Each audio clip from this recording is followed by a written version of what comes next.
Jesus comes. He's never going to leave you. He's never going to forsake you.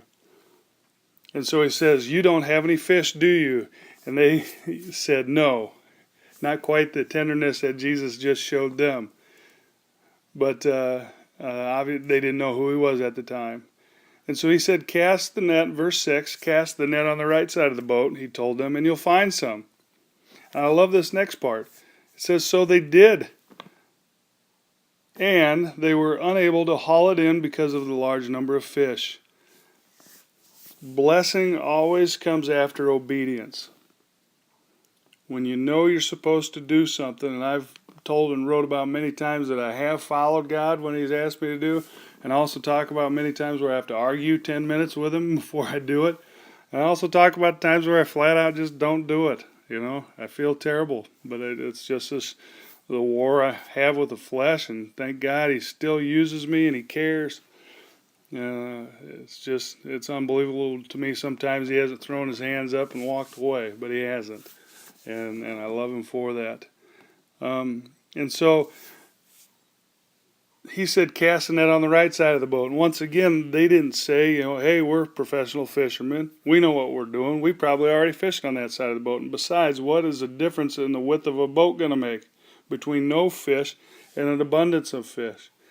And I'll tell you, it's because when you put humility, it didn't say they argued back with God. It didn't say they told him, hey, we know what we're doing, buzz off, They did it. And they did it together. One of them, they didn't start arguing amongst each other.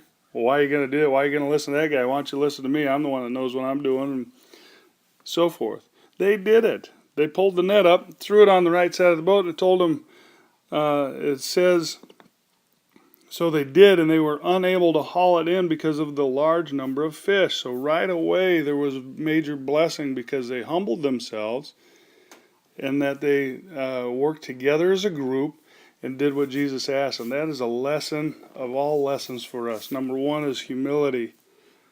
Pride is so rooted in our lives and into our culture.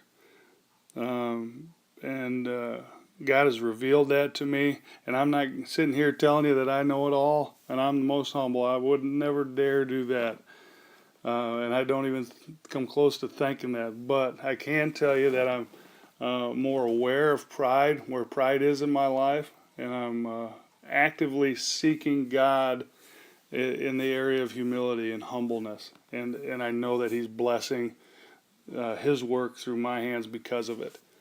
And that's a huge area of emphasis right now for me, and it has been. And I'm going to keep on pressing for more humility.